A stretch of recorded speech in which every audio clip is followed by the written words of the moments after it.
Ladies and gentlemen, welcome to your favorite AFC East panel on the damn internet, the AFC East Roundtable, brought to you by Roundtable Sports, real coverage from real fans. I can already tell you that Bills fans are dominating this live chat already. I had over 300 people in my personal stream before this, and Richie, I redirected them here. I didn't even tell them to come here. I did your feature, your high-tech feature that you recommended.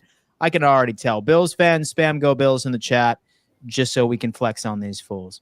We have our good friend CB83 in here ready to talk a little bit of ball. CB, it's been a minute, man. Hope you're doing well. Yeah, doing well, man. Ready to talk some ball. Miami Dolphins are doing their thing. Training camp's off to a hot start. A few injuries, but that happens, and I'm looking forward to talking, man. I am feeling it. Richie, man, dude, why you ripping my style, dude? Hey, that was nasty. I don't know. Turn the film back. Turn the film back. Who had it first? Blue light glasses, baby. Why you ripping my style, man? The blue light glasses has spread across the host, man. Yeah. Hey, everybody should get these glasses. Protect your eyesight. Dude, I have for those the same long run. glasses, actually. I got like literally 8 screens in front of me, including a ring light, like and a camera. I need this to protect my eyes. So I'm glad Dan has joined the wave on this. But we're back on the AFC East Roundtable. CB83 is filling in for TD, and who better to represent the Miami Dolphins? What you going to say to me, CB, about those Dolphins? I'm excited for tonight's show. You know, we got a lot of exciting things to talk about across the AFC East. Training camp, woo! Let's do it. Colby's going to practice next week. I went to the Jets camp last week.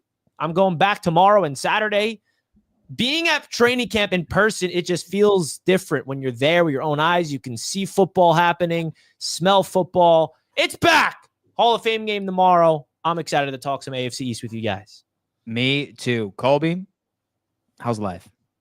It's going, man. I mean, Dan, we talked about it before we got on, man. You know that I have issues sleeping, and maybe some of you also have issues sleeping. So let me know in the comment section, man. What can I do? Because I'm starting to think it's not a sleeping problem, and it's just ADHD. So if any of you have the same problem, save a guy's health and let me know in the comment section. But we've been getting up every single day, only getting about 5 hours, maybe 6 hours of sleep a night to make sure we are doing something a little new on Patriots Global, where we react to live training camp news as it's happening, going live for about an hour and a half over the last 3 days, doing the same thing come tomorrow, the final day of the week for the New England Patriots in training camp, until they kick it off next week. And your boy is down there in Boston, joint practice with the Commanders. So not only am I seeing Drake May, but I'm also seeing Jaden Daniels to bring Roundtable Sports some real coverage of the Commanders too. Oh, man, you know what, dude? It is finally football season. I smell it, man. It's wafting in the air, baby. Week 1's almost here. And tomorrow is the night where we get to watch a bunch of construction workers play with Chargers and Lions uniforms on Thursday night. I'm very excited about this. It's still football, right? Granted, I don't think any of these guys will be on the team, but still exciting to say the least. The first super chat of the day. I'm excited about the AFC too, but not about them sorry Jets and Dolphins. LOL. Lino is back in, man. He is talking smack already, Lino. He's sparing no enemies already. 3.5 minutes in. That's all you got, Lino? Lino's got to do better than that, because last time I checked, none of us got Super Bowls recently. So you got to do better than that, buddy. Come on.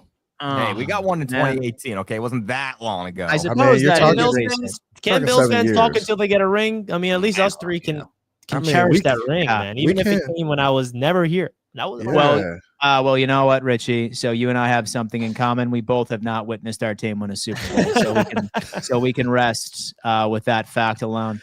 All right, guys, listen, I do want to remind everybody, we see people piling in. We have a poll in the chat. Let us know where you're tuning in from. Let us know what team you're representing. Again, Bills fans dominate this chat. This is basically a Bills channel. Hey, stop that. Fins up the chat. I need all my Fins fans to unite, and let's go. Let's get it cranking in here. Yeah, y'all are going to need each other. We got Jets fans more than Dolphins fans in the chat right now to start it off. Woo! So one thing I've noticed, CB, about Dolphins fans on this show, ever since we ripped the AFC East from you when you had a couple of game lead, I haven't seen you guys win the chat since. And that's been 2 years. I'm really hoping Dolphins fans come I don't back. believe that, because I feel like I've seen it recently where Dolphin fans have dominated the chat. Come on, man. Stop this. Stop this nonsense. Dolphin fans show up and show out. Now, we're not used to being the biggest winners, but when we do, we win big. So it's happening. It's just a I matter like the of way. time. It's just a matter of Oh, time. oh man, I like that. Guys, listen, I do want to remind everybody, say for example, you enjoy this show when you see your four homies live on Wednesday evenings. Just do us a favor and hit that thumbs up sign, man. Like we try to be as engaging with you guys as humanly possible right within the chat, including you within the conversation. We ask that each and every single one of you hit that thumbs up sign for us. 237, 240 of you are in here. 156 on YouTube, 88 on X. Hit that like button. There should be 156 likes smashed so we can make this show the biggest one yet. My goal is 400 live viewers, 500 live viewers, and we can achieve that together if everyone just does their part. Again, I do want to remind everybody we are welcoming in callers onto the show once again. It is a different dynamic. We're treating it like a radio show where we pop you in for about 30 seconds. You tell us what is on your mind, either a statement and or a question. We answer it afterwards. That is just one of the many benefits of our Patreon program. Link is pinned to the top of the chat. That gives you the ability to call into every single Roundtable show, including this one, Fourth and Forever, the college football show that is launching next week, the Bills Roundtable, the Jets Roundtable, the Dolphins Roundtable, you name it, all the divisionals and bonus content. And bonus content for this show and Fourth and Forever. So say, for example, that you want to go the extra mile, support us a little bit, and have the luxury of being able to call on in. Hit Patreon. It is pinned at the top of the chat. Only $10 per month. That's about a quarter of a Chipotle bowl nowadays, folks. So not bad. So not bad. Not the damn Chipotle. What? So ever. All right, guys. Listen, training camp is well underway. And I think like the biggest storyline has to do with the injuries. All of our teams have been dealing with it. I feel like you can't scroll on X and not see an update from either Jordan Schultz or Ian Rappaport of some player being carted off the field. That is league-wide. I would say out of all of the AFC East teams, the one team that has really been getting the short end of the stick has to do with the Miami Dolphins. Lost out on Kader Kohu for the year. I believe Artie Smith as well, who was brought in this offseason, also tore his ACL a couple of days ago. Lost Jalen Ramsey. I wanted to get CB83's thoughts on his confidence level going in with this secondary. Talk to us, CB83. I mean, our secondary has been the question all offseason. You know, after losing Ramsey, it's just been a topic of conversation for everybody in the community. So, I mean, we're going in with guys like Cam Smith, Storm Duck, guys who haven't gotten a lot of game reps.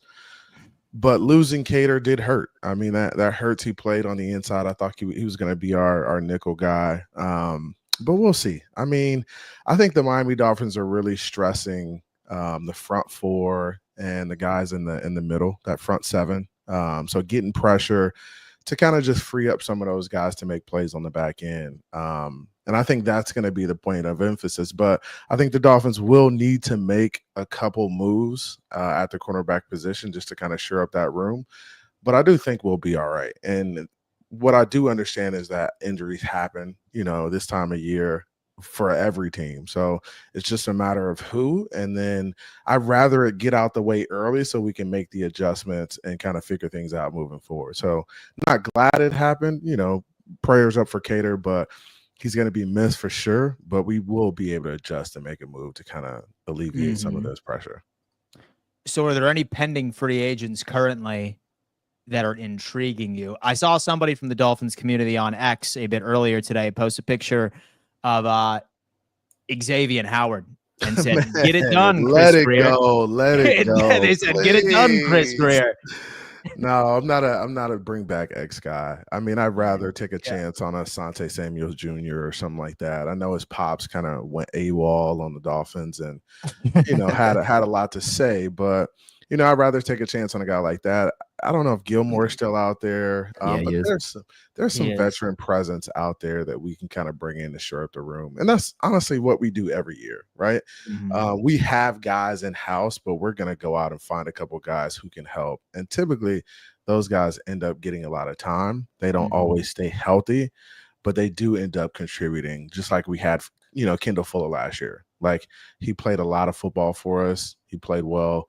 We'll end up getting a guy like that this offseason that plays well for us early on and, kind of gets us through that stretch of the first part of the season. Now, TD is really pumped about Quinn Ewers. Richie, please do us a favor and pull up some clips of Quinn Ewers. Please. Quinn Ewers. Quinn Ewers. How's he looking? Is he the next Skylar Thompson? Man, I mean, listening to Dolphin fans, they get excited about everybody except Tua Tagovailoa. So I don't really take it serious. I mean, I'm excited for the kid. I hope he gets an opportunity. I mean, I just honestly hope he's better than Skylar Thompson and can really come down and make some plays. We need a Tua could never look at that ball. Bro, did you see that throw? Bro, stop. Damn, brother. I didn't realize you guys had a franchise quarterback on your hands. Boy, you guys are getting these guys riled up. Please stop. But yeah, man, I'm excited. I mean, I think he could be a good solid backup for the Miami Dolphins. I heard Zach Wilson is doing work, Richie. I heard Zach Wilson's doing a little. Is he? Oh, Zach Wilson. I forgot about Zach Wilson on the Miami Dolphins. Yeah, I forgot about Zach. How come Tua was saying Quinn Ewers is balling, not Zach then? Come on, man. He's got to get a rookie some love. I mean, come on, stop. Zach needs it, bro. Yeah, but I'm excited. I think, and by the way, Zach always balls in training camp. He did that with the Jets as well. Just saying. He is the training mods. Please do me a favor and get rid of that bot, please, man. Who is this right here? Is this yours? Here, I got you. Yeah, bro. Quinn Ewers. What is you? Nice corner route. Right in the bucket, baby. Right in the bucket. Yeah. Wow. That's a nice throw. Tua throws that in his sleep, though. I mean, we do it all the time. So nothing new. So I'll be completely honest with you, man. I was not a fan of Quinn Ewers coming out of college. I think he's an absolute bum. So I'm not high on him. Bum, huh? I don't think Quinn's good. He was not high on my list. He was not high on my list of quarterbacks coming out of the draft. I think the rest of the league agreed with me, hence where he was drafted. But I mean, I don't put too much stock into these quarterbacks. I mean, it depends on the system they go into and the type of coaching style and how they react to the coaching in the system. I think, when these guys come out, I think a lot of them have the talent, but I think it's a matter of getting in the system and really focusing in and kind of honing in that talent. And the quarterback and the coach really just kind of having a good relationship and it working out. Sometimes it does, sometimes it doesn't.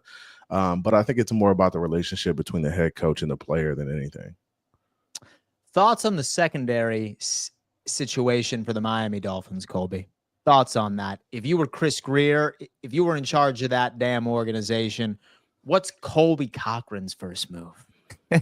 Dude, if it's up to me, I'm getting Stephon Gilmore in the building. I'm getting Asante Samuel in the building. I'm calling up Rasul Douglas and seeing if he wants to come in. I'm giving a whole damn U-Haul to the secondary before the season starts because it's not good right now. Can we stop trying to convince ourselves that the Miami Dolphins secondary is good? Minka Fitzpatrick's the only good guy that you have left. Other than that, you have good complementary pieces, but they're not going to be good, and all of Dolphins fans are going to trash on all these guys because they're playing 1-2 spots above realistically where they should be. So now you're asking them to play in a role that they realistically should not be in. That's like asking me to go in and play any position for the NFL. That's not going to happen. Why? Because I'm more of a flag football at the local community type of guy. And that's essentially what half their roster is right now. Compared to what it was last year, compared to what it is right now, it's not good. You need to get a number one guy in the building. You need to get a guy who can be at least a good number two. There are guys out there. Stop trying to shortchange it. I keep hearing about how the Miami Dolphins are all in and they still want to win. Well, if that is the case, why is your roster absolute bum? Why does it have these holes? Why are you trading off star pieces? Why, if you are going to trade these pieces, have you not gone out and addressed it with some of the top free agents still at their positions? You aren't even trying to duct tape at this point. You are trying to scotch tape your issues. Go get Stephon Gilmore. Go get Asante Samuel. Go get Rasul Douglas. There's no excuses for it. If you're trying to win, you need good players. And if you are a Dolphins fan, I would be pissed off at the team. Don't get mad at me for saying it. Be mad at your damn organization for having no idea what they're doing, what their direction is, and having no damn identity. Hold up. I can't take this. I can't take this panic from a Patriots fan. I just can't it's not take panic. it. I'm just upset for you guys. No, you don't have. Please, you guys be bad. That's two easy wins. Please don't be upset for us. We'll be okay. We'll find a way to make it work. It's just a matter of bringing in a couple pieces. Maybe it's Asante. Maybe it's Gilmore. We'll find a way to make it happen. But the real question is Asante Samuel or Steph Gilmore going to change anything? Or is it going to be a Band-Aid over a gigantic problem that's going to implode anyway? So first off with Asante Samuel Jr., man, he's 25 years old right now. He's coming from a semi-quality season prior to his injury. The fact that he is not signed yet, it's weird. And the fact that he has had an official visit with about half of the NFL tells me one thing and one thing only. That guy is not ready, and that guy is not passing his physicals, and that injury is serious, and people don't want to touch it with a 10-foot pole.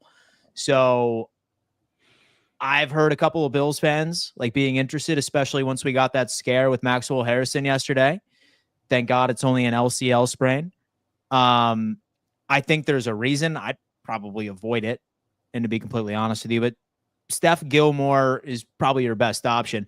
That graphic Richie had up is crazy. Like that really paints honestly, a picture. you can put the Richie, you can put the graphic back up. Yeah, that really paints a picture. But honestly, right it doesn't really paint a picture because those guys as a unit in 2024 didn't play that well, right? So you can. I thought that was a strength. Hold up, no, and it wasn't. And it wasn't. One by one? No, you can't go one on one. They're a unit. They play together. Yeah. Right? They don't play individual on the football field. As a secondary, they didn't play that well. They gave up big plays. They couldn't get stops. We couldn't get off the field.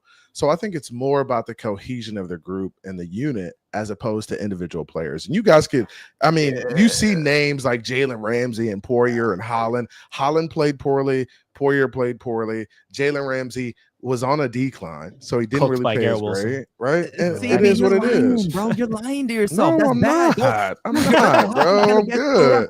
Dude, look at Ashton Davis. Even in a down year for boy Javon CB's Holland, in denial. Ashton Davis is not better than Javon Holland, okay? The only upgrade on this list is Minkah Fitzpatrick and Jordan Poyer. What about the front seven, though? What about list? But you have to take into account the front seven because they don't just play with five. I don't know, man. Storm Duck makes me feel this kind of way. So I like our front seven compliment those guys. So I've been of the belief, right, that like you can account and you can get away with an average to below average secondary if your pass rush gets home. My concern is that you're putting a lot of faith into a couple of pieces that have a very difficult time remaining available all 17 games of the season. Which I agree with sometimes. I mean, when you look at our edge defenders, Phillips and damn. So what was this, CB? What was this? Come on, man. These are the rookies doing some little entertainment. What's wrong with that, man? You have kids, right, CB? Yeah, it looks like my kids. You have kids, right? Yeah, I do. So have you ever like gone to like your kid's football game or something like that and like looked at the sideline and like you see, you know, this happening? Playing football, they're just like, the fact that you're looping this is nasty work because it didn't look like that in person. All right, I saw a team win multiple rings. Who is your Mount Rushmore? Mine's Brady Gronk. You have Edelman and Law. Should be Martin, but he went to the Jets and never got a chip. Oh no, Patriots 12. What's your Mount Rushmores for your teams? For me, I have Josh Allen on it, surprisingly enough. I have Jim Kelly, I have Bruce Smith, and a hot take, Steve Tasker, who does not get enough recognition. All right, I like it. I think I would have Jason Taylor, Zach Thomas, Dan Marino, and probably Richmond Webb. So those are my four right now. I like that. All right, what about you, Rich? Mount Rushmore for the New York Jets. Yeah, what would it be all time? Joe Namath. Of course. That's it. Come on, that's all they got. Just one. What do you mean that's all they got? Joe Namath. Just one? Yeah, I put Joe Namath, Mark Sanchez. Curtis Martin, the top 5 all-time in rushing yards in the NFL. Come on now. Put some respect on my boy's name. All right? And you got to add a member that just got in the Hall of Fame, man. Sack Exchange, Joe Klecko. Don't sleep on the Sack Exchange. You got to put Darrelle Revis as well. Come on now. Oh, and dude, mine's easy, bro. Come on, Rich. You got to think about it a little bit. Who do you think that would be? Yours is Brady Gronk. Yours is Brady Gronk, then Edelman, and definitely Aaron Hernandez as well. Dude, yeah, you kidding me? That's the king. On and off the field right That's there. exactly what it is. Legendary. That can't be it. If Not we're particularly doing, for on-field. if we're not Go talking coaches and we're not doing Belichick, then I would probably go Adam Vinatieri at 4. I don't know. Adam Vinatieri at 4. Yeah, That's how young the Patriots organization is in winning, because he has a bunch Yeah. of new players on there. Ty Law, maybe? Yeah. Ty Law's another go. There's so many iconic players. It's hard Teddy to just name Bruschi? 4. Bruschi's another Randy one. Moss? Mike Would Vrabel, Randy Moss even be eligible for the Rushmore, though? Nah. Nah, He Would was he there even be for like a eligible year. for it? He's Yeah. iconic in New England. He was there for like 2-3 years. And I mean, he got a standing ovation at the Tom Brady Hall of Fame induction ceremony. I was live there, and he was like bawling his eyes out. So, Yeah, he's literally like the only good receiver you guys have had. like all time, he's probably the best receiver we've all had. Like, We don't even have 100 like buttons smashed, and we're 20 minutes in. What's going on, Dan? So, What are they doing? So hey TV's guys, here. listen, like I said, right? So like we want to make sure that we have the most entertaining show humanly possible. We want to make sure that this show is introduced to all AFC East fans across the internet. Our accomplishments are your accomplishments, folks. Do me a favor. 229 people are watching this episode right now. Hit that thumbs up sign. Last time I'm checked, I'm pretty sure that more people voted in the poll than hit the like button. So I know your fingers aren't broken, folks. Hit that thumbs up sign for us and help us out. Again, we are welcoming in callers for the Patreon call segment. Link is pinned at the top of the chat. Feel free to take a look at that. A bunch of really cool bonus content, call-in features, you name it. Sign up for Patreon if you want to call in. First one of the day, Lascelles, what do you got for us? Okay, so my first thing, what are you guys' expectations for each of your teams this year? No delusion takes right now. Talking to you, CB. Oh. And the other thing I want to say, and I'm glad to have met one of you guys last week, and hopefully I get to meet all y'all at some point. I met yes, the sir, legend Lascelles at Jets training camp last week, folks. You met the Oh. legend I Lascelles, met and I Lascelles, didn't even man. get a Legend picture on Lascelles. X. yeah, come on. What up with that? You didn't. I don't know, picture? Lascelles. Can I To me, post? I I met- don't know, Lascelles. Do you want me to post? It You didn't care for happen. people? No We gotta picture bring didn't Lascelles happen. back in. No Send picture it to didn't me. happen. I gotta Real put quick. a face to the Lascelles, name. you're back live. Would you mind if I share the photo we took together? I don't want to put you out there if you don't want to. Yeah, I'm down. King I'm Lascelles. down. All right, baby. Lascelles says, yeah, you know, I didn't Let's want to go, post King. Lascelles. He doesn't put the face on. You got to protect the boys. But yeah, Have I'll to put it on. protect the boys. Have Shout to out protect Lascelles, the man. boys right now, man. Shout out to Lascelles. Okay, so reasonable expectations for each and every single team. Again, folks, 233 of you on YouTube right now. Let's get this up to 238 like buttons. My realistic expectations for the Buffalo Bills. So you look at our schedule, a cakewalk for the most part, of course, excluding week 1 against the Baltimore Ravens. Where I stand right now, I have us losing that game. So I have us starting off 0-1. There he is. Hey, Me and Lascelles, Lascelles, baby. okay. There's the guy. The king Dude. himself. Hey, Lascelles Mr. looks Steal Your hey, Girl, man. Dog, Dude. right there. Lascelles looks cool. I don't know about the other guy in the picture, but Lascelles looks Oh, cool. Yeah, bro. Mr. I got Steal to Your meet Girl over Lascelles, here, bro. bro. Richie, where's the glasses? No glasses? What's I'm up? outside, bro. I don't know. I am not on a screen. I Yo, need was he glasses. surrounded by the honeys? Was he surrounded by the honeys? Yeah, out dude, there? it was crazy. I had to pull him away. I'm like, Lascelles, can I get a picture with you, bro? Come Can I get a here, picture of you, dude, Lascelles? Dude, like, bro, bar I know none. you. Shout out my boy Lascelles. He was, give me Um, a sec, Richie. You know, I got a lot of people over here that want to Get talk. in line, buddy. So realistic expectations for the Buffalo Bills. A very easy schedule right after the Ravens game. I have us losing week 1. It's going to be so frustrating dealing with Ravens fans, but it's what I have to deal with. But then afterwards, it is an absolute breeze. L week 2. It is an absolute breeze afterwards, filled with mismatches. Best case scenario, 15-2. Whew. Worst case scenario for me is 13-4, exact same record as last year. I'm very high on this team. We brought back the same offensive line that finished top 3 in pass protection, run protection, have all of the key pieces, have Joe Brady coming into year 3. We addressed the depth concern on the defensive line, secondary as well. Man. I mean, listen, and so I think it's earned, right? It is, unfortunately. like you it's know what? earned. It is. Yeah. It is justified. It's not me speaking out of my ass. So until proven otherwise, best case scenario, 15. When are we going to see like a humble Dan? Are we ever going to see that day? Like, I think it's after hear the what he season. just I think said? it's I think it'll be after the Week season. one. when Josh Allen retires. When Josh Yeah, Allen me retires, too. you'll see it. And then Yeah, floor 15 13. for- I can't even imagine having those expectations and not be like sounding crazy. 13-4, man. Dude, listen, man. I grew up in the darkness, my friend. Like y'all are trying to pretend like I didn't grow up in pain. Yeah, all but right? this I was show, with you my whole we life. all Put we you know there. is you on top, and that's frustrating us. Dude, yeah, no, I get You it. gotta it's rip coming- those hey, bills it's- off from the it's top, man. coming to an Yeah. end. It's Um, coming to Gonna an end. fizzle Don't out worry. because Aaron Glenn's in the building, Jets fan. Yeah, baby. right. It's coming to an end. All right, CB. It's coming to an end. No, We're turn coming. it off. Hey, Maybe not cue my this year, but song. we're Hey, coming. Richie, cue my song. Cue my song. I don't got no song for you, bro. Come on, bro. I got no song Come for you. on, Right. come on in here. What song you want? CB83. I'll cue you a song when you talk about the Dolphins' expectations. Go ahead. So CB83, realistic expectations for your Miami Dolphins. By the way, interns, this is a perfect separate upload for video editing. Go ahead, So, CB. so Lascelles was like, "Hey, CB, don't be unrealistic. I'm not going to be unrealistic. I think the Miami Dolphins' ceiling is a 12-win season, and Oh, I think never if they find a way to put it all together and Tua stays healthy, key element, right?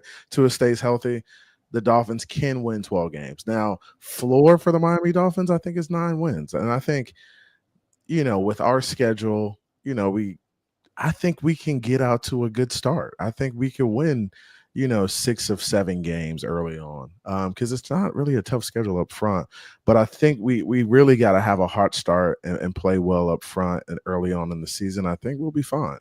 So 9 is the floor, and a 12-win season is the ceiling. But So, I think CB, the Dolphins will be somewhere in between that. I have a question. I have a question for you. Have you and TD ever thought about taking like some type of DNA test to see if you're related? No. I think you guys should consider it. Why? He hasn't said that. Give it a week. Give it a week. Yeah. He give hasn't it a said week. that. Start back up, TD's but usually the delusions come back. pessimist. He's probably like TD's cap is probably 10 wins, right? And I think No, his Super Bowl. floor is probably 6 or 7 wins. So We keep forgetting that he's an entire different guy, right on his own stream, especially compared to when he's on here. We keep forgetting that. Yeah, you're right. He typically is a pessimist when he's talking ball on his channel. yeah, like I always see pessimists. And then he comes on here and he's just like this delusional, like, we're fine, Super Bowl, better than the Bills. Like, TD's bipolar. He is definitely bipolar. We have good work, guys. Patriots 12. Thank you so much for tuning in, my friend, and for the lovely donation, guys. That is going above and beyond. Best way to support us, you already know. Just hit that thumbs up sign. Richie, secondary is going to be helped by a stronger front seven. Lip Jones, he feels the same way. Well, what he happens knows. when you play a really good offensive line? Because you guys don't have one of the best defensive line nor pass rushes in the league, and you deal with injuries. So when you go up against an offensive line that diminished, Kobe's on one. He's against Slow down. or if you play a Slow quarterback down. that gets the ball out quickly, your pass rush doesn't matter. Your secondary gets tested, and you guys are effed anyway. Bro, we got Chop Robinson. We got Jalen Phillips. Doesn't stay healthy. We got 2 back-to-back seasons with Chubb. serious injuries. Come on, bro. We coming. Just All right. slow your roll, pump the brakes. We coming. You'll see it. You'll see it for I don't see yourself. nothing. You'll see it for yourself. all right, let's get into Twice a the year. Jets Let's go. expectations. That's what I see. It would be the Patriots fan talking reckless. I can deal with Man, Dan, great. okay, but I can't deal with you because you never You should be us. able to. We've Tua- dominated for 20 Tua years. owns you, dude. Tua owns you. Stop. Nah, well, Right. he owned Bill Belichick. He owns you too. No, he doesn't own me. This is a new year, new us. He does not own me. Wow. All right. Richie, thoughts, New York Jets, realistic expectations for your squad going into the season. There's a lot of excitement for the New York. Realistic, Richie. Realistic? You He got said it, bro. realistic. You got it. You want to hear my realistic expectations? The fun thing about the New York Jets this year is there's a lot of excitement, but the excitement for this version of the New York Jets is completely different than last year's excitement, because every Jets fan would agree with me here. Even though we were hyped up for the season last year going into it, we all were backed by fear. What could go wrong? We knew that this is, it looks good on paper. Everyone's hyping us up externally. You turn on any NFL show, they're saying the Jets can win the AFC East with Rodgers, blah, blah, blah. But there was still that level of fear involved that, like, is it actually going to work out? But now you fast forward to today and where my mind is heading into the season as a Jets fan, everything's brand new. And to see Aaron Glenn's culture being shifted before our very eyes with this brand new scheme and this brand new mindset he's instilling, man, it's a lot of fun to watch it unfold. And I think that that's the level of excitement. And it's just, there's so much new stuff happening where it's like, wow, brand new quarterback, brand new offense, brand new defense, and there's a refreshness to it, discipline, accountability, toughness, something that is the exact polar opposite of what we're used to as Jets fans of Robert Saleh. He was the epitome of, I'm your best friend. I'm not going to tell you what needs to be said. Being real rather than nice is a saying I always live by. And that is who Aaron Glenn is. He's going to be real with you. He's going to tell you, and that's something that this Jets football team needs. Now, is everything I'm saying, does that guarantee that we're going to absolutely go off the charts and win 10-plus games this year? No, I'm not saying that, but it's really exciting from that standpoint. So with that in mind, I'm not going into the season with these crazy expectations that this is the year where we're going to be great. I think that this season is going to be rocky early. I think it's going to get extremely messy. I think there's going to be adversity that this New York Jets football team will face early in the season. I don't see us having a winning record by week 8, week 10. I don't.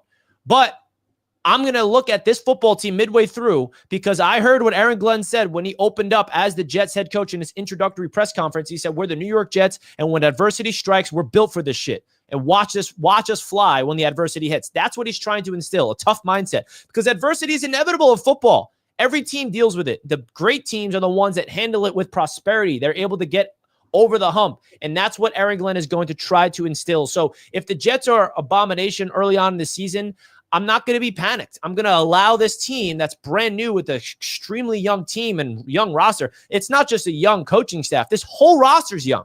We don't have one player that is 30 years old or more besides like 2 guys. Tyrod Taylor is the only guy who's 35. Everyone else is 29, 30 or younger. Like, this is arguably the most youngest team in the league. Young quarterback trying to prove himself. So my expectations are really low. And whatever happens after that is just added on flavor. So I'm going to say that this team is going to be a tough out. I think they're going to win some games that people don't see coming.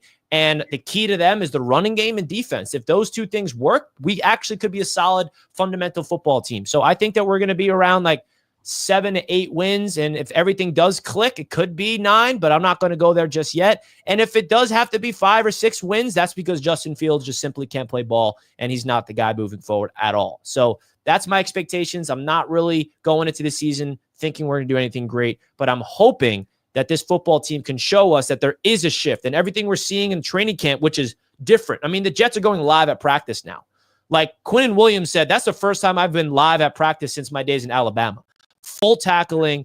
Aaron Glenn's not messing around. We're not used to this. They're doing one-on-one Oklahoma drills. If you played football growing up, you know what Oklahoma drill is. That's like old school gritty training camp, one-on-one, tackling people to the ground. I saw with my own eyes, Aaron Glenn is bringing fun back, and it's old school physical battles at training camp. This has never been done before from a New York Jets standpoint. So will it work? We have no idea. Only time will tell, but that's why I'm excited. Not because I'm expecting them to be great, but everything's new, and it's exciting to see everything change before our very eyes. Indeed. Colby, realistic expectations for your squad, the New England Patriots. Yeah, I'm not going to do the whole wins and losses thing. I just think it's way too early still, right? Like we're in the thick of it between training camp, preseason, roster cutdowns, and the regular season. And there's a lot that is going to change. So I still want to see what the rest of training camp is like. The Patriots have joint practice with the Commanders next week. And then the following week, they have joint practice with the Minnesota Vikings. We got 3 preseason games. Like I said, roster cutdown. So that'll give me a better realistic expectation on what my squad is going to be and what the expectations are. So I'm going to hold off on that. But what I am going to say is something that Mike Vrabel has reiterated several times since he became the New England Patriots head coach. And that is the fact that they are going to take advantage of bad football teams. The Patriots over the last 2 seasons, they have had, 2 years ago, the hardest schedule in the NFL. Last year, the second hardest schedule in the NFL, according to strength of the schedule. Now, this year, they don't have the easiest or one of the easiest, but it's a little bit more middle of the pack. They have a much easier schedule this year compared to recent years. So there's a lot of opportunities to take care of bad football teams, and they have to start somewhere, right? This team, like I said, back-to-back 4-win seasons. You have to start somewhere. You have to be focused on one thing. You cannot go from being a 4-win team to trying to go out there, win a Super Bowl, win the division. Right now in 2025, they're going to try to take advantage of bad football teams. After they're successful at that, they're going to try to win the division, and they are slowly and gradually going to build this team up back to dominance, slowly, surely, and confidently, rather than trying to overload it and do everything at once. So what am I expecting? I'm expecting them to do exactly what Mike Vrabel told me. I think that this offense is going to be the best offense we've seen since 2021. I'm not saying that we're going to be top 5, top 10, anything like that, but the Patriots have had one of the worst offenses in the league since Josh McDaniels left in 2021. He's back. Drake May's looking really, really good in training camp, which I'm sure we'll talk about here shortly. This is one of the better O-lines, better receiving cores that we've had over the last few years. So I think the offense will look better, and this defense, as long as they are healthy, they truly have the potential, especially under Vrabel and Terrell Williams, to be a top 5 defense. My expectation is nothing worse than a top 10 defense. You know what? That's a great segue, because once we get past these damn super chats, thank you so much for your generosity here, folks. We're going to be pulling up some Drake May clips that I saw today. You got to pull those up, and Dan. we're going to talk where they're about at. the Patriots. You don't, Richie. So here's a hack, bro. You know what I do? Type in Drake May. I type in Drake May, and boom. Yeah. It's all over the place. You know? Hey, I just want to It's all over say, I just want to say, Kobe took the easy way out. He wouldn't do the record prediction. How corny was that? Come on, bro. Hey, man, I gave realistic expectations. Get out of here. How many wins, though? How many wins? We need to hear. He's We got to get a floor He's to ceiling. scared. The dude's scared. Did you give your floor and ceiling, Richie? I did. All right, well, fine. Quick. Early on, this I guarantee this is not going to be my final, because Bro, we know, Kobe. Can we just get the answer, bruh? The floor for the Patriots is 7 wins. The floor for the Patriots is 7 wins. I would say the ceiling, realistically, the ceiling, the way that I consider ceiling is if everything goes right, you fire on all cylinders. The Patriots should have, and they're not going to, but they should have 11 wins if everything happened correctly. But that's not going to be my ceiling. I'm going to say my ceiling is 10. I'm going to say their floor is 7, their ceiling is 10. That's my realistic floor and ceiling right now. That's fair. That's fair. I See, don't you hate buying that. into this Patriot type? We got Cool a lot of Patriot story, type. bro. Cool story, TD's bro. hyped up on the Patriots. Dan is glazing them every chance he can, and then the media's glazing them. Are Dan you glazes Patriots everybody except the Dolphins. It's okay though. we'll let him ride. I hate the Bengals too. You don't like Joey B? He hates You don't like Joe Joey Burrow. B? I mean, if you get I love beat Joe Burrow. by a team in the playoffs, that will haunt you forever. So that's why Dan hates that, Yeah, whether he'll admit it or So, not. like, who are the fan bases that like I normally terrorize? It's probably Dolphins number 1, number 2 Cincinnati, 3 Baltimore, and there's one more fan Kansas base. City or no? No, surprisingly enough, I really don't. So what can you really, say? like, what leg? What can I say to Kansas City Chiefs fans? You know what I mean? Yeah, Like, what you can I can't say win to that them? one, which is why you can't. Yeah, what can I say to that? You'll you know? lose that one. Like, if you that's a try. battle that I recognize I can't win. So I stay away. You're just Um, handling all the people below you. Yeah. that's a- Like, so I feel like I need to pick an NFC team this year to like pick on really bad. I'll figure it out. Saints fans don't like me because I predicted that they were going to win like 4 games this year, which I'm shocked that they think they could do any better than that. But yeah, it is what it is.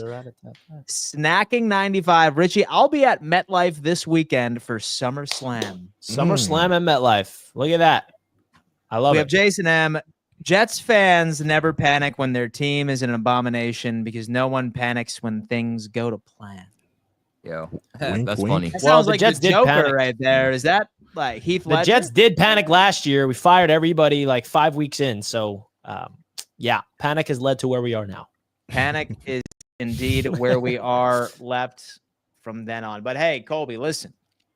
Let's talk a little bit about the New England Patriots and your biggest takeaways from today. I'm looking at this one clip of Drake May spraying it across, Pop Douglas being a damn unit out there, which is hysterical because I gave you shit for having a wide receiver. You did. He's popping off. Named Literally. Pop Douglas. He's looking pretty damn good, man. Like, what else can we see?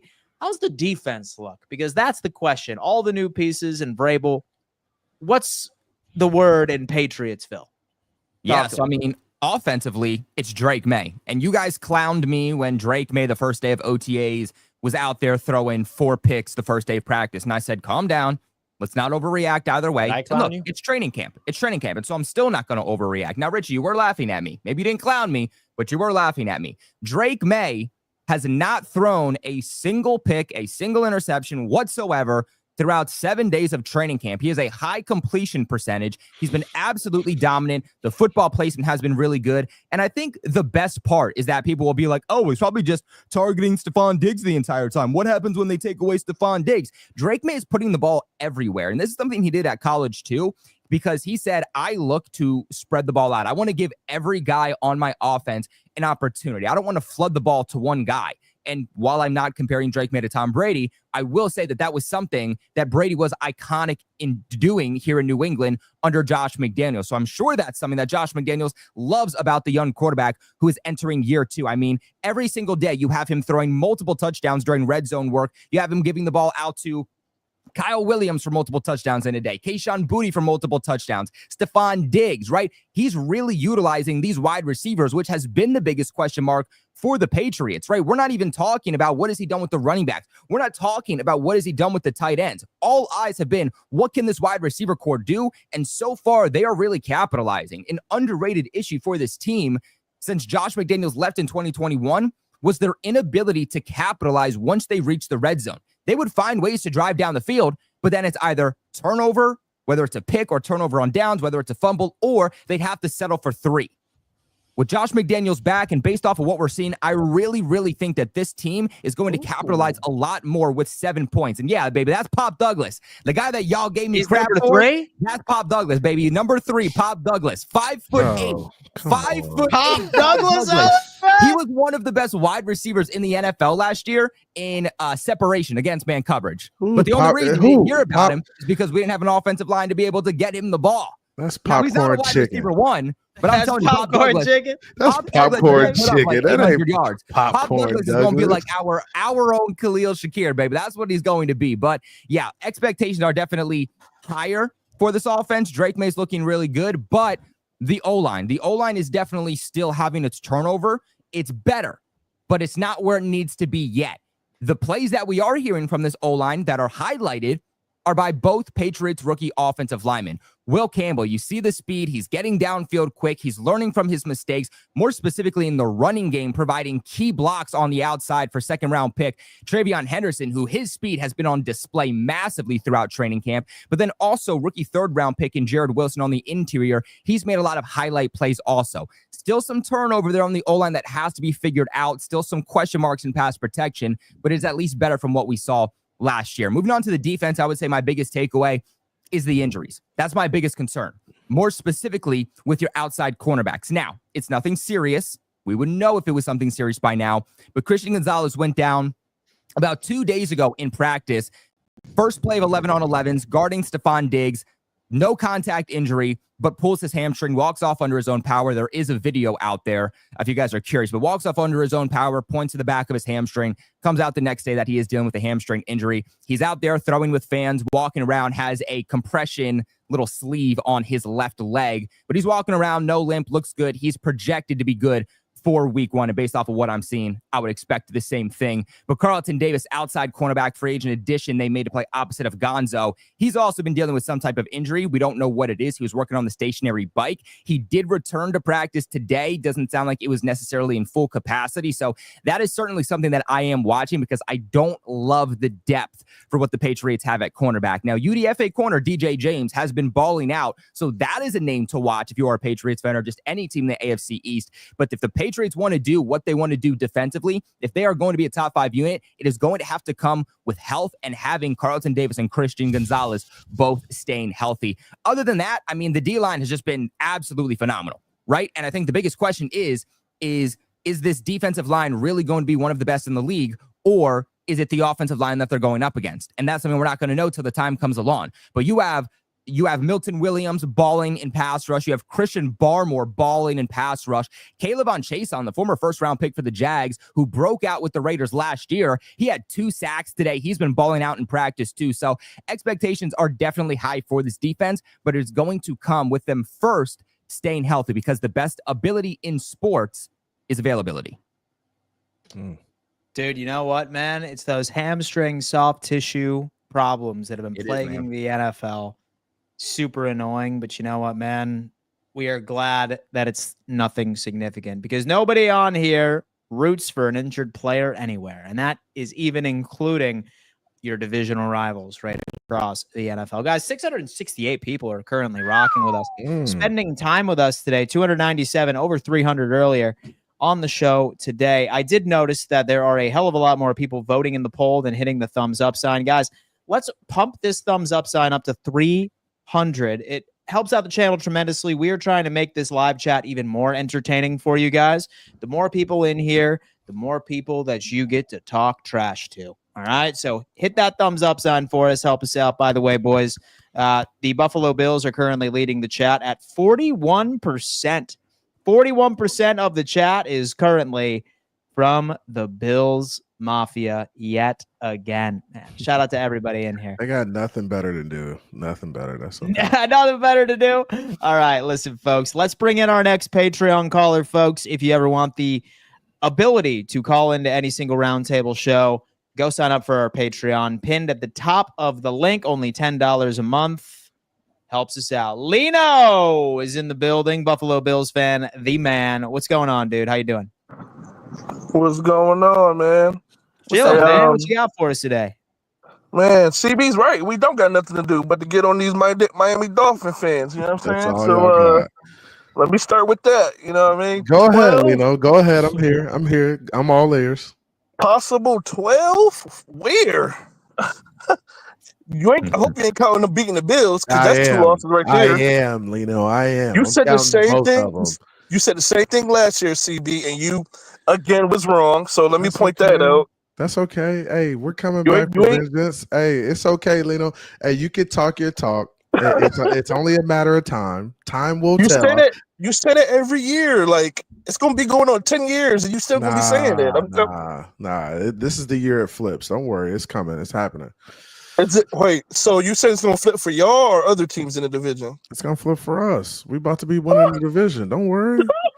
Y'all not gonna beat New England. I'm putting money on that. New England's gonna sweep y'all this year. Here we go. Sweeping He y'all. talking money, Dan. How much are you putting? Oh, up? no. I got $100 that the Patriots don't switch. That they don't sweep us.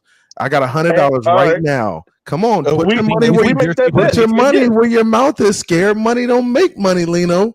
I heard Scared you, money and I don't got make it. money. What you got it? What we got? And I'm gonna double it. If you take the bet that y'all not going, y'all gonna get swept by the Bills too. No, I'm not doing that. Oh, of course you are. Scared money don't make money. Hey, Scared money don't make money. But I guarantee you the Patriots not sweeping us. I can guarantee you that. That's yours 100. Patriots? Shout out to my boy Lino for coming on in, man. Lino tripping, bro. Lino tripping. Doing He felt fresh blood. He came on right at you. Hey, Dude, you know what, man? I love this call-in segment. Guys, like we said, this is very largely based off of a radio show. So whether or not that like you just want to get under one of the host's skin for like 30, 40 seconds, or you have a question or a statement or something you would like for us to react to, again, you can find all that on Patreon, baby. That is going above and beyond supporting, but you already know the easiest way. I know everybody in here has hit that thumbs up sign. Let's continue with the Buffalo we do Bills. have a proud sponsor that I wanted to remind everybody about real quick, I love to see it. because they did sponsor us before, and I'm very, very happy to have them back. Very, very, very, very happy to have them back. The Jets. In the cloud, baby. No, the Jets. In the cloud, folks. This is an opportunity for you all to use the code AFC East on your favorite product. Now, this product right here on IndiCloud.com, and you guys can use the link right now that is in the description, and using the code AFC East, getting a 25% off, folks. Now, this is something that I have been very fortunate to use in a way that I'm really excited to share with you guys. And basically, I use it for creativity. It's an opportunity to unlock new potentials, okay? And this is an opportunity as well for you to get a 25% off. If you're 21 or older, head to IndiCloud.com or use AFC East to get 25% off your first order plus free shipping. That's IndiCloud.co, code AFC East, 25% off. All right. Now, I do think that the first time I tried it, I felt nice and I felt chill. And then the second time was when it really, really unlocked the real potency of this product. So if you guys want to go to indacloud.com, that's INDACLOUD.co, use AFC East for free shipping plus 25% off your first order. Big time shout out to them. They got no sketchy packaging or no surprise highs. Over 50,000 happy customers. And they've got efficient, different THC levels so you can float or fully launch, offered in numerous different effects. As you can see, you can get gummies. They sent us a lot of fun stuff I've been utilizing, and it's really safe. So make sure you guys go check it out on indacloud.co. I do love floating. I floated, man. It felt great. Yeah. You know what, guys? It's not magic. It's what? It's science. Bill Nye, really, guys? No one? Bill Nye, the science guy. It's dude, not magic, dude. it's science. All right, sorry, guys. Bill Y'all failed the test. Nye, man, that's interesting. But listen, I gotta tell you what, man. You know what? Like Bills fans, we had a massive weight lifted off of our shoulders just a couple of hours ago. Yesterday, we saw that our first-round draft pick, Maxwell Harrison, was down on the field for a significant amount of time. And what made it even more frustrating was that it was a non-contact injury. And those tend to be some of the most gruesome in the NFL. Obviously, we were expecting the worst because I think that's just how Bills fans are wired. We thought, all right, his ACL is completely gone. He's going to miss the entirety of the first year. And I guess we were just accepting it. However, per Jordan Schultz, we learned that he has only sprained his LCL and is considered week to week. Many are predicting that he could be back or actually is going to be back by week one, perhaps even earlier. For me, I am still a bit frustrated because last year we had a rookie that we drafted by the name of Cole Bishop that had a similar story where he ultimately ended up sustaining an injury that kept him out for all of training camp and into about 4 weeks of the season. Sean McDermott does not trust rookies at all whatsoever. So the second that Maxwell Harrison went down, Sean McDermott noted in his mind, he said, okay, so he's had 7 practices, and that's including mini camp. His training camp is going to resume the second that he is back on the active roster. So for anybody that was hoping that we could utilize this young man's speed off to the outside, go, shot for shot and stride for stride with whatever team we're playing's fastest wide receiver, I think that we need to curb our expectations right now because Sean is not going to trust this young man to be out there until he makes up for the reps that he is about to miss. Ironically enough, with these first 7 practices we have witnessed over in Buffalo, surprisingly, Tre'Davious White has been the dude that has been absolutely dominating out there. He is looking like the Tre'Davious White of old. I'm not going to get too excited, right? His film was very promising against Baltimore. He was locking down Joshua Palmer. He did have a very, very good rep against Khalil Shakir as well. So even if this injury didn't happen with Maxwell Harrison, I think it's safe to say that Trey had a significant lead. So for anybody that was hoping to see the Maxwell Harrison show this year, don't expect that we're going to see him making any sort of meaningful impacts at the absolute earliest by week 8, by week 9. And that's even a stretch. So I'm glad that he's not going to miss out on the full season, but I just think that this whole little injury is going to sort of pause the Maxwell Harrison experience, and we're really not going to see the dividends that this draft pick is going to pay, at least up until next year. That's my thing. I'm glad he's healthy, though. That is great. As far as some other things, I really wish I've been seeing a bit more from the defensive line. We have made investments in that unit, as many of you know. Like, we focused exclusively on the defensive line in depth on the secondary side of things. It's tough to really draw conclusions from the first couple of practices when no pads are on. Exact same thing can be said about the run game. But for me, I have been seeing some pretty somewhat optimistic viewpoints from Gregory Rousseau, from Etta Oliver, from Daquan Jones, a little bit from Joey Bosa. That's the one unit that I need Buffalo to really make an improvement on. Last year, we were 27th in the NFL for stopping third down conversions. That is indeed a pass rush issue. I don't need Buffalo to be top 3. I don't need Buffalo to be top 5 in pass rush. I just need them to be mid at pass rush, an improvement from the below average performance that they put out in 2024. That is what I genuinely believe is what puts Buffalo over the hump, is by getting into that middle ground for being able to not be on the field all the time. Never believe anybody when they say that my defense's identity is bend but not break. Nobody walks in to a locker room and says, guys, that's our identity. Nobody ever chooses. No one ever chooses to be a bend but not break type defense. All right. Nobody wants your defense to be out there gassed by the second quarter each and every single time. That's what Buffalo was last year. And we just lucked out to where we somehow were able to take the football away. Get me to middle of the ground, pass rush. I don't care who does it, whether or not that it's Bosa, whether or not that it's TJ Sanders from South Carolina, if it's Larry Ogunjobi, once he gets off of his suspension, I don't know. But I'm feeling it, man. I'm feeling it. I'm feeling very optimistic for what Buffalo's been putting out on the table so far in camp. I really am. Just stay healthy, for the love of God. That's what we all want, man. We all want to be able to stay healthy. And that's the one thing that we all need to make sure that happens. Injury scares are the worst. Dude, by the way, how about that 50-yard bomb to that Madden-generated player the other day? What's his name again, dude? What's my boy? Gosnell. Stephen Gosnell. Many of us are calling him Stephen Goatnell. All right. He has become the camp crush so far since he got a 50-yard bomb from Josh Allen. And I wouldn't be surprised if that man's going to be featured on Hard Knocks on Tuesday.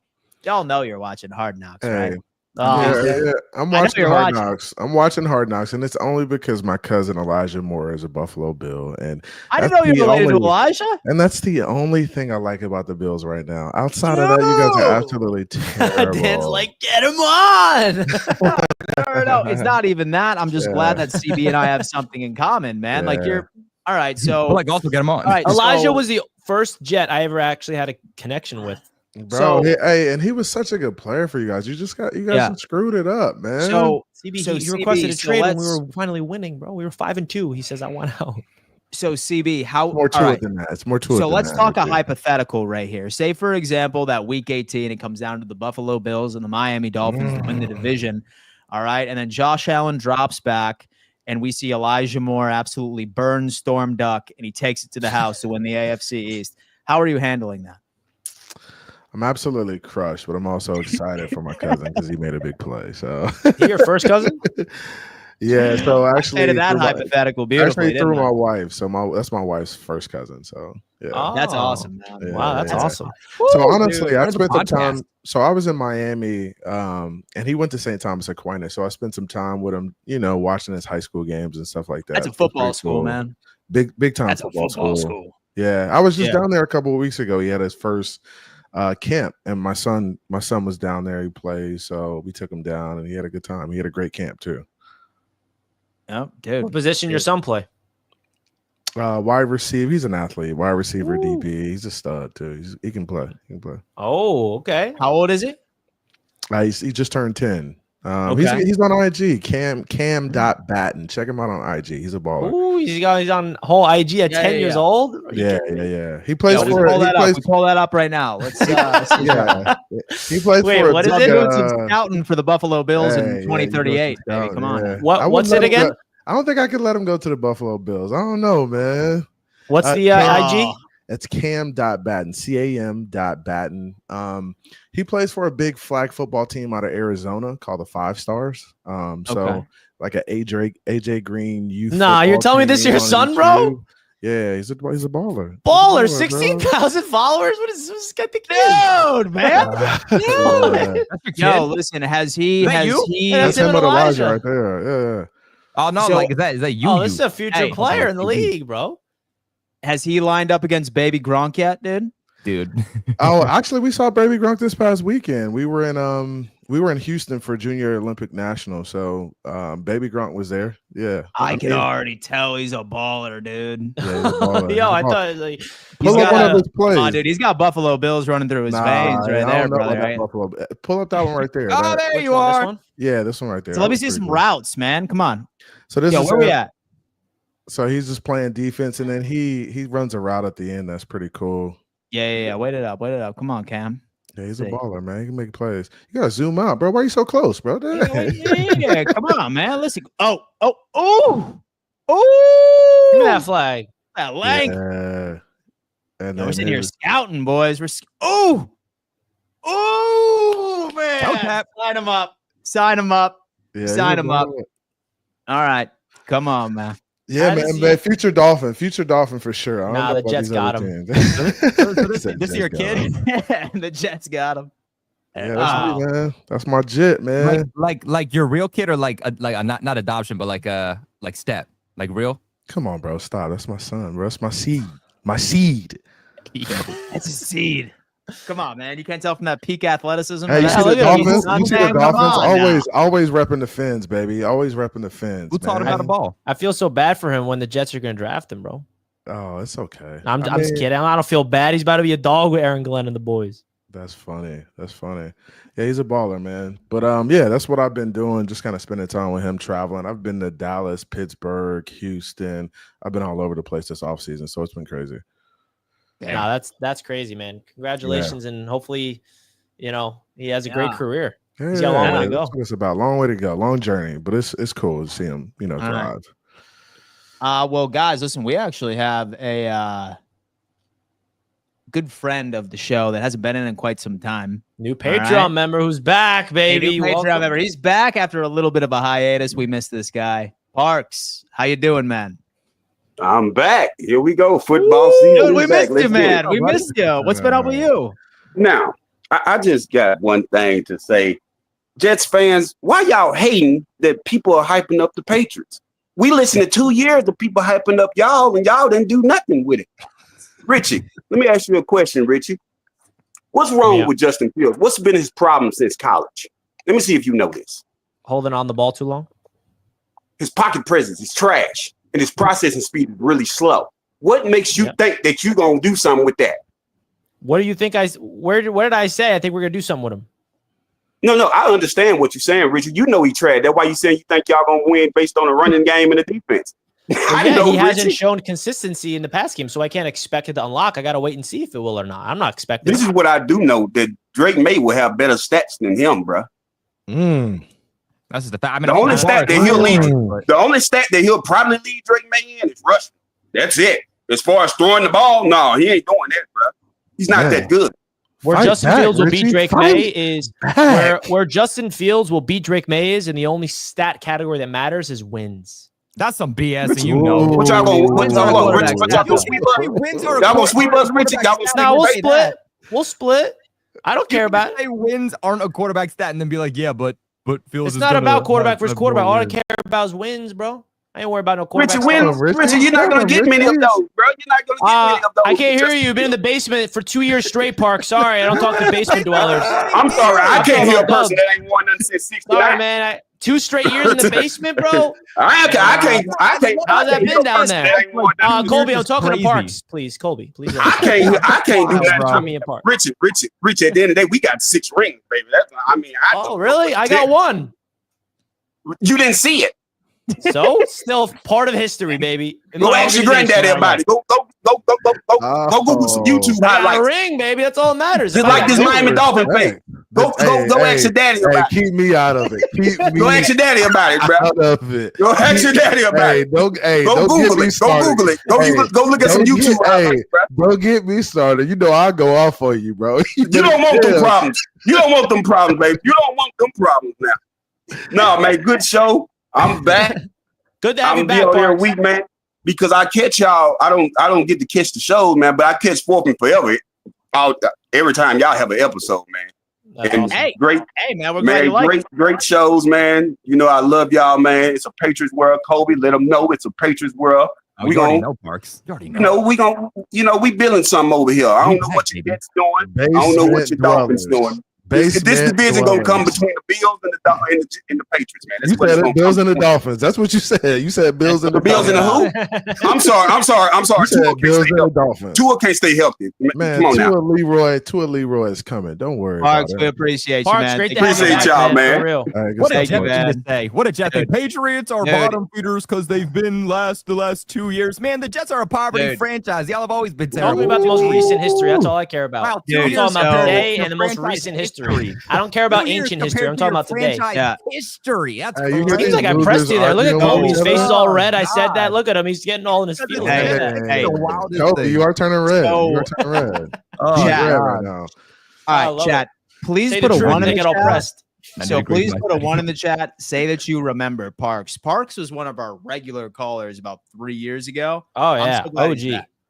I'm so glad he's back, man. You know what? Like we needed that. We needed a return of damn Parks, man. I'm ready for it. All right, yeah, but so basically that was my sort of take on the Buffalo Bills training camp side of things. Did y'all have anything that you would like to ask a question about the Buffalo Bills? Takes on the Bills? It really, dude, the Buffalo Bills to this point, yeah, to me, and this is the truth, nothing matters with the Bills because Josh Allen is their whole team. Like, dude, I don't care who's on the roster around him.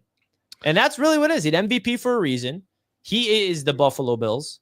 He's proven, like last year, remember what I said last year going into the season from the Bills?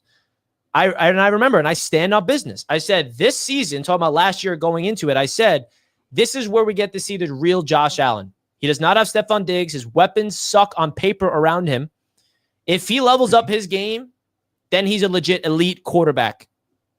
Because at that point, I knew he was elite, but that was going to really solidify it. And he did that. So now I cannot discredit anything from Josh Allen. I don't care who they have around him. I don't care who they have on defense, what injuries they have. As long as Josh Allen is your quarterback and he's healthy, the Buffalo Bills are a serious threat to come out of the AFC, to be one of the top 3 teams in this conference. And that's just the facts that you got to face. Yeah, and I agree with you to some extent, right? But I have a question for Dan. Do you think Josh Allen's kind of reckless play, running the ball, do you think it's sustainable? And do you think he continues to do that? And how do you feel about him continuing to just put his body in harm's way? As he goes through these seasons. But I will add, everything I said, I don't think they're capable to win the Super Bowl. They're capable to be a top 3 team in the conference and go to the AFC division and championship game and lose, but not win the Super Bowl with this team. What good is it if you can't win the Super Bowl? But well, I mean, that's a good conversation to have too. But go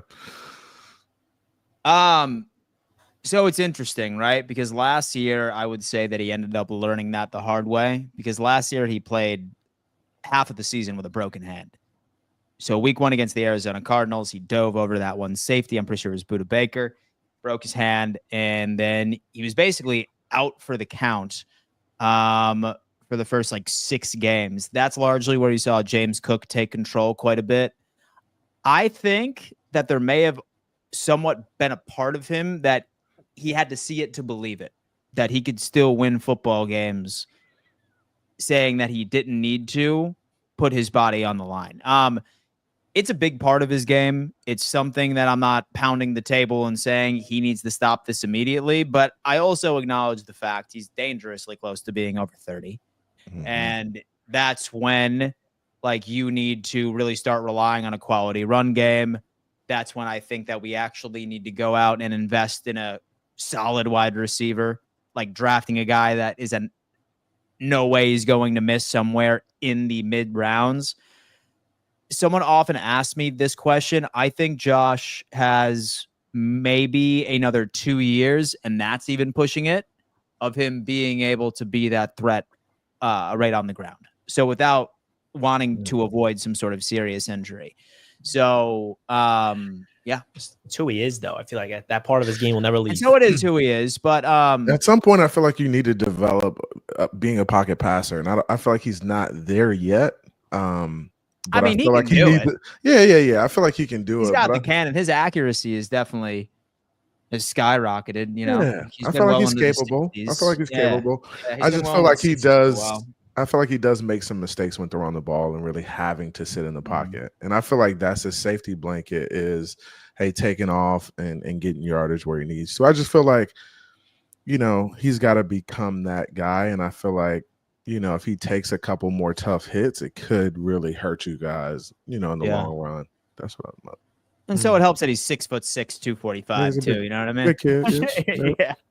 So that helps. You have Dominic only here for Dan and Bill's Mafia. Hey, I love you guys, and y'all keep doing the damn thing. We have the best quarterback in the league, Richie. Deep down, you know, Josh can lead us to the promised land. That's a $10 believe that when I donation. see My it. boy Dom is in here, man. That's my boy. Y'all need a right better there. defense. And let's be honest. baby. Say the Bills do win a Super Bowl with Josh Allen, you know that you're going to a Super Bowl and losing first. Think so? But then again, right? Like, just put yourself in the shoes of an NFL scriptwriter right now. Like, wouldn't it be a damn movie if the Buffalo Bills raised a banner in their brand new stadium last year? Maybe for Bills fans. Movie. Yeah, well, good thing that no one's writing scripts. dude. Yeah, dude. That's listen, that because you know what's type of movie happening? that college students make. Dude, it really would be a quality movie because now, like, what we're doing is we're like, so we're like making a giant introduction to the United States of casuals who are maybe just getting into football right now. And news broke that he just married Haley Steinfeld. You already know that we've recruited a bunch of those little girls that just love Haley Steinfeld, right? Or all those women that love Haley Steinfeld. So we are the new Chiefs this year as far as new fans being welcomed in. So I think the NFL is gonna, I'd say, throw us a bone or two. I think we're going to be in Santa Clara this year and win it all. They threw you a bone last year when they gave Josh MVP. And I think he deserved it, but they definitely still helped you a bit because there was an argument for a few players. No, well, so what helped Josh Allen win the MVP last year was the fact that he played half of the season with a broken hand. Oh, he deserved it. But they still threw you a bit of a bone. Yeah, he deserved it, but no. He's lucky the Bengals missed the gold, playoffs. Baby. We want the Wait, gold. we got to get to Joshua Come on. Richardson. He sent this a while ago. We didn't read it yet. I'm tired of these crazy Phins fans thinking they're winning 13 games and the Dolphins will never win the division as long as the Dolphins have Tua. Y'all are done. The only teams I respect is the Jets and the Pats. Dolphins suck. Richardson is not Joshua. not a fan. About. You know who Dolphins fans are? Who is this dude? They're the new Cowboys fans. Who is this dude? They're the new Cowboys fans. That's all that is. That's who Dolphin fans are. We're Cowboy fans. Yeah, Bro, because you're always don't- like, it's our year. Don't compare us. No, No, it's our stop year. it. We're gonna be the top team. We're winning the division. This is Kobe, our year. And Get then every off year it's the not your year. weed. Get off the weed. Can't get off what I was never on, CB. Well, Joshua, appreciate the super chat. We got member for 20 months. Lizelle has been a member of this YouTube channel for 20 months. Let that sink in. Wow. Glad to have took the picture while getting swarmed by my people. With all seriousness, I'm glad I was able to have met Richie. It was great to meet you as well, Lizelle. And I can't wait to all of y'all soon. You'll meet everybody sooner rather than later. I'm telling you that much. Big Papa Bill with a super chat. Cap. Well, we don't know what that $2 capping for something. I need to know Colby's opinion on every team with the easiest schedule in the AFC made the playoffs besides the Dolphins, which were 9-8 in 2021. Didn't we get the similar super chat on 4th and Forever today? So I need to know Colby's opinion on every team with the easiest schedule in the AFC made in the playoffs, and besides the Dolphins, which were 9-8 in 2021. Yeah, I think we did get the exact That's why he same wants thing Colby's today. opinion.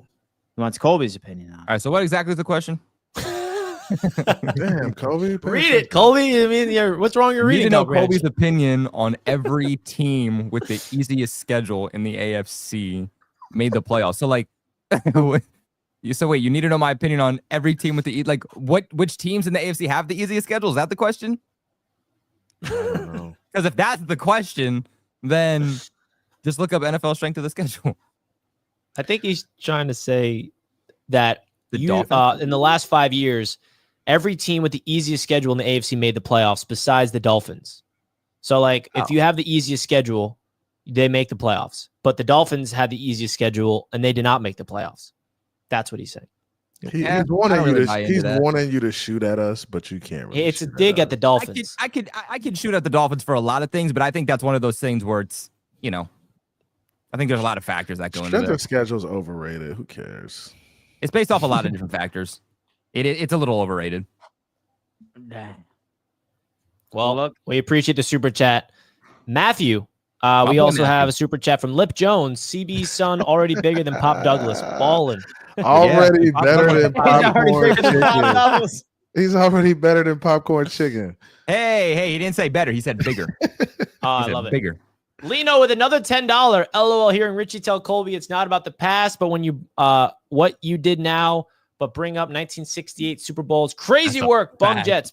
P.S. CB Josh ain't soft at taking hits like Tua fam. Well, I bring up, I bring up the past just from when we get into ring talk, championship talk. I'm a champion. But then you got That's Jets just fans I'm a saying, champion. Patriots fans live with the 6 rings in the Brady era. We're But a then y'all champion. bring up 1 ring. Like, yeah, we bring up the 6 rings because we're the most successful franchise in NFL history. Like, what do you mean? Yeah, well, that's our Yeah, rebuttal, great. right? You bring up living in the past, so we got a rebuttal. Be like, oh yeah, we have a ring too. Oh, no. Y'all At say it least we're first. not the Bills. Hey, do y'all No, have Parks brought that up. Parks said do 6 any- rings before I do brought any up of you 1 ring. guys- Do any of you guys have an undefeated season? Almost. I was 1 game away. Almost don't Personally, I was count, there. buddy. I was playing. Almost don't count, buddy. And as Park says, ask your daddy about how JD that the felt. Great job, fellas, and thanks CB for subbing for TD. Fins up no matter what. Love the hate. You already Honestly, man, know. it's refreshing to have like an actual Dolphins That's fan. what I'm talking about, man. Like I don't know what TD is anymore. TD is bipolar, man. That's a great. I didn't even think about that. He's That is a good bipolar. diagnosis for TD bipolar talk. What do you guys think? Because he says one thing on this show and then he goes on that show and says something opposite, and then you see the real version and then he can't admit it. There's so much hate in his heart towards me, and I'm realizing, I don't know if you guys picked this up, guys. TD is not a Jets hater. He's a Richie hater. Anything I love, he hates on. Everything. He wants me to soak in misery. Anything that brings me joy, he doesn't want that to be the case. And if TD was here right now, he'd be laughing because he knows it's true. He hates on my Mets. He has no connection to baseball at all. He roots against the Mets every time he can. He just roots against everything I love. So Jets fans, don't take it personal. It's nothing about the Jets. It's all about me, apparently. I get underneath the skin that much. He's praying on your downfall, Rich. If you ain't got haters, you ain't popping. TD's my number 1 hater, baby. I love it. Richie, stop it. Richie, stop it. That's It's the TD. true. I love it, man. It's all love between TD and I because I got to get him back. Dan, what are you munching on over there? Dan's Some always mixed eating on nuts, stream, dog. He's eating Mixed nuts, huh? Dan Mixed loves his nuts. mixed nuts, man. Dude, listen, I'm Pause. starving. I'm starving. So tell us what happened at the Jets practice and get me out of here, dude. I gotta eat something. Well, Jets practice, man. A lot of new, like I said earlier, we got Justin Fields out there doing what he does best. Yeah, scrambling. He's running around, and you talk about an injury scare that the Buffalo Bills had. The Jets had the biggest injury scare of this entire league so far to our quarterback. And you can laugh. You're like, well, Fields sucks. It wouldn't have mattered. Bro, it's our starting quarterback potentially out for a long time. I don't care if he's good or not. It's still potentially scary to lose your starter for a long time. But luckily, he's already back at practice. This is today. The Jets have full pads on, and everything's different.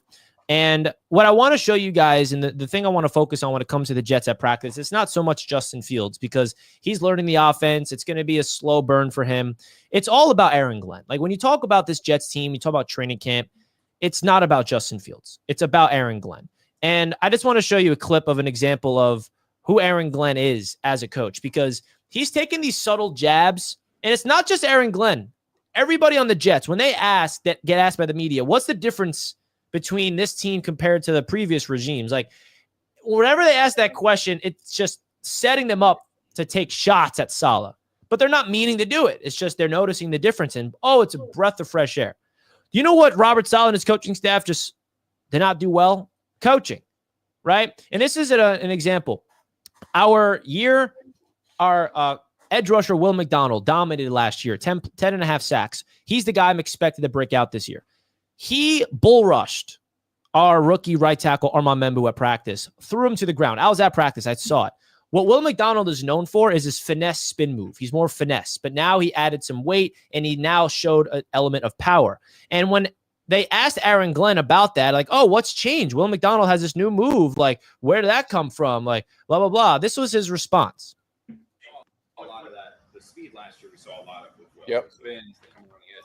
The power that he put on, I don't know if you need the replay if you haven't seen it yet, but he went over him at one point. Is that even a new element to his game when you said he added some weight? Coaching. Is that now what he can do? Coaching. It's coaching. How so? Like, what do you mean? Because he can do it. You just said he's never done it last year, right? Now you see him do it. Just coaching. It's just coaching. And it's just a small, subtle little, like, was that an indirect, like, that Will McDonald wasn't coached up properly last year? I mean, like, he's just out there coaching up. Like, what do you mean? That's just coaching on full display. He didn't do it last year because he wasn't told to do it. We're telling him to do it that way because we know what he's capable of. And that's just one microcosm example of the shift of culture of Aaron Glenn. If you ask all these players, what's the difference? These are the words that come out of the Jets players' mouths. Accountability, discipline, playing smart. And the Jets were the most penalized team in football last year. And Aaron Glenn said, we were the worst team last year. Aaron Glenn, you weren't here last year. You don't have to say we. That was not you. That was Jeff Ulbrich being buddy-buddy with everybody. Nobody was held accountable. Everybody can make a mistake, and nobody is in their face. These players are intimidated by Aaron Glenn. They literally are. And I don't think the Jets have had an energy like that at head coach in a long time, since Bill Parcells, where, like, you are intimidated by your own coach. They're instilling an old school physical mindset. They're getting dirty at practice, live drills. That is old school. So will it translate? We shall see.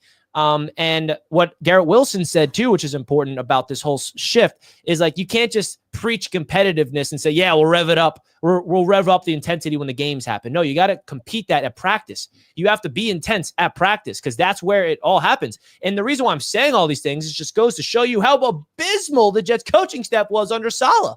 They didn't practice. They did two-hand touch. They were scared of injuries. They were like, yeah, when the game comes on, that's when we play physical. No, Aaron Glenn's training camp's all physical. There's a giant shift happening. Does that guarantee us that it's going to work? No, but that's just what's happening. That's the new energy at One Jets Drive for the New York Jets. It's refreshing, and the best part about it all is all the players are super bought into this. They are absolutely buying into what Aaron Glenn is preaching, which is important, but everything is going to be about Justin Fields, man. Because if he cannot click in the pass attack, it's going to limit this team.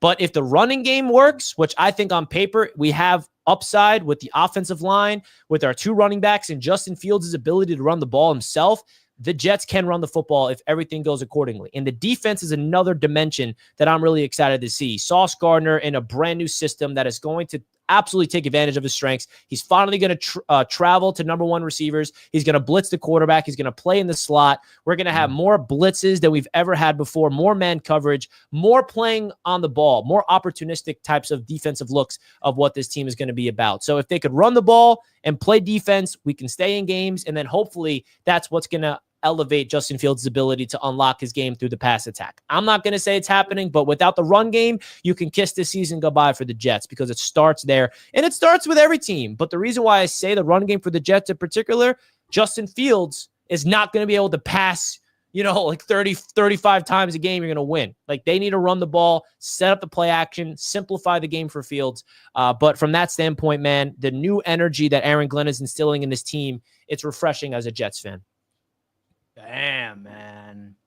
Damn. Aaron Glenn effect is in full swing. I like it. So I got to tell you what, man, it's all about that culture shift. The culture shift is very important, and I can be one to talk that good coaching and a massive culture shift typically pays its dividends.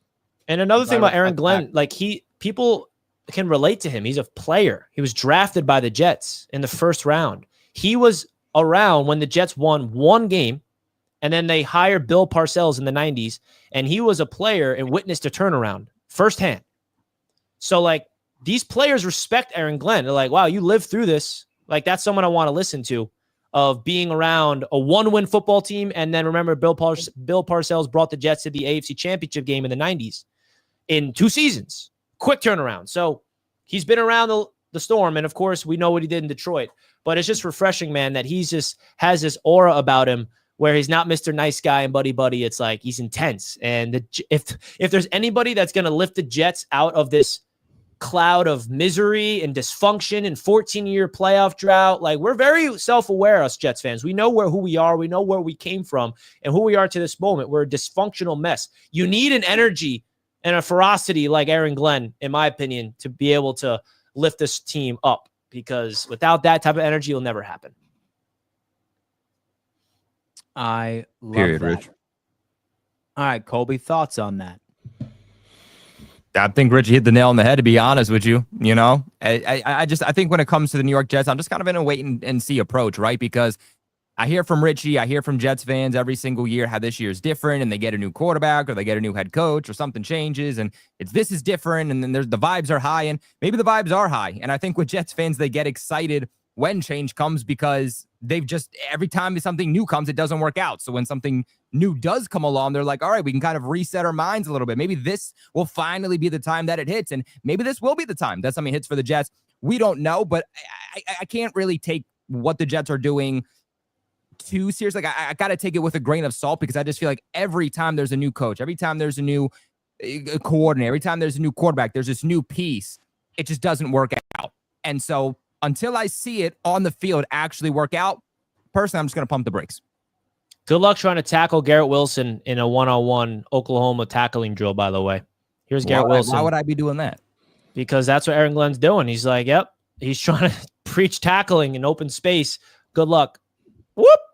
Well, that's kind of like one-on-ones, but in reality, the actual bad drill. It's a drill. Bad drill. Bad drill. Bad drill. Bad drill. What do you mean? It's teaching you how to tackle in open space. Happen, though, in an actual game, unless that's the only defender near him. But usually, you're playing with some type of deep safety or some type of zone. Yeah, I mean, you got to be able to tackle in space, make people miss in open space. This is a spacious league nowadays. I'm glad you could post a Justin Fields highlight of him throwing the ball. I'm just glad you could post that. I mean, I saw the running one. I'm just glad you could post a passing one.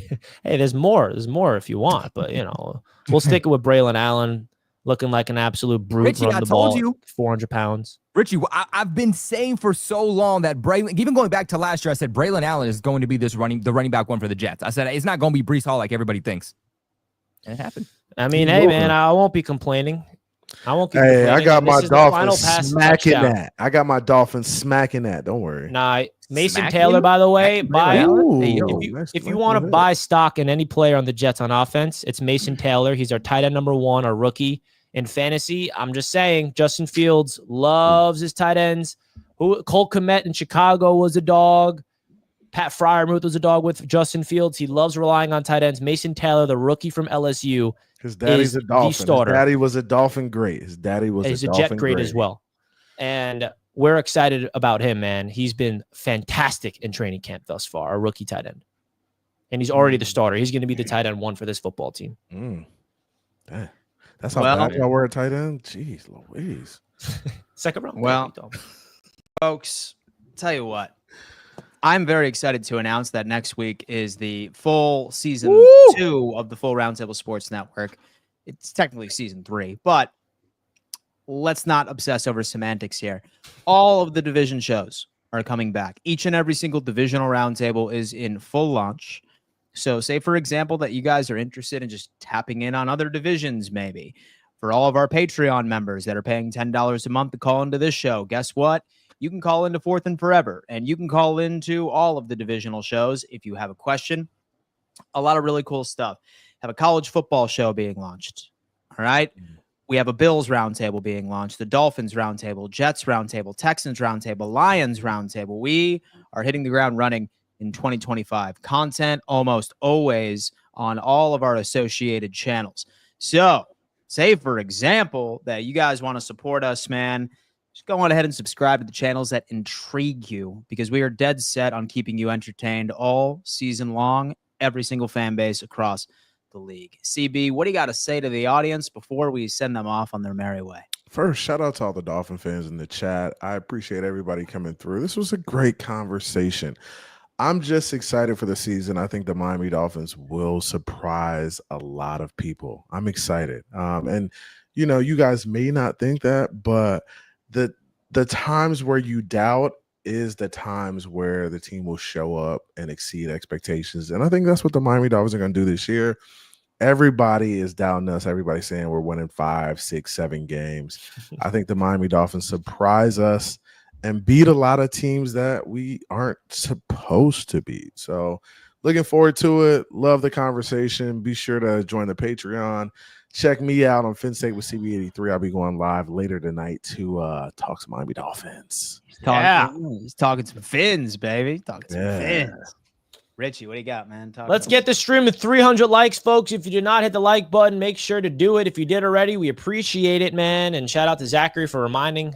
We really do appreciate that. And another great show, AFC East Roundtable. Phins Take with CB83 does a great job filling in for TD, representing Dolphins fans. And go check out his channel tonight, folks. And, we're back in the swing of things, man. Football is back tomorrow on the Hall of Fame game. And then preseason ball for all of our teams is next week. And then tomorrow is the last Thursday. Oh, no, it's the first Thursday with football. And then there won't be a Thursday without football until February. Oh, baby. Football's back. Wow. Football's back, baby. And back. It feels so good. And I love this show. I'm not going to lie. I always look forward to these shows, talking ball with you guys, interacting with the chat, having you guys call in, talk smack to us, talking crap on the Jets. We're built for this, baby. All right, let's do it. What do you got, Colby? Talk to us. Hey, man, always a good episode. Like Richie has said, very loud and proud, man. Football is back, and this is where Roundtable Sports starts to shine, man. So make sure you guys go ahead, check me out at Patriots Global. Been producing a lot of content. We'll be live again tomorrow morning around 11 a.m. Eastern to start breaking down everything that's happening with the New England Patriots live in training camp in real time, press conferences, videos, photos, highlights, everything in between that's coming out. We're reacting to it live in real time. We've already capped every single day, all 7 days of New England Patriots training camp. So make sure you guys go ahead and check that out at Patriots Global. Damn, baby, guys. Guys, we cannot thank you enough for your continued support of all of our shows over here. That's including our daily NFL news show, Fourth and Forever, this one. Wherever you tap in, just know you're appreciated. Hit that like button on your way out. And we'll see you tomorrow for another ravishing episode of Fourth and Forever as Patriots 12 closes the show out by saying, Pats have double rings of the East combined. You damn straight. You damn straight. See y'all Put some soon. respect on it. Still trash.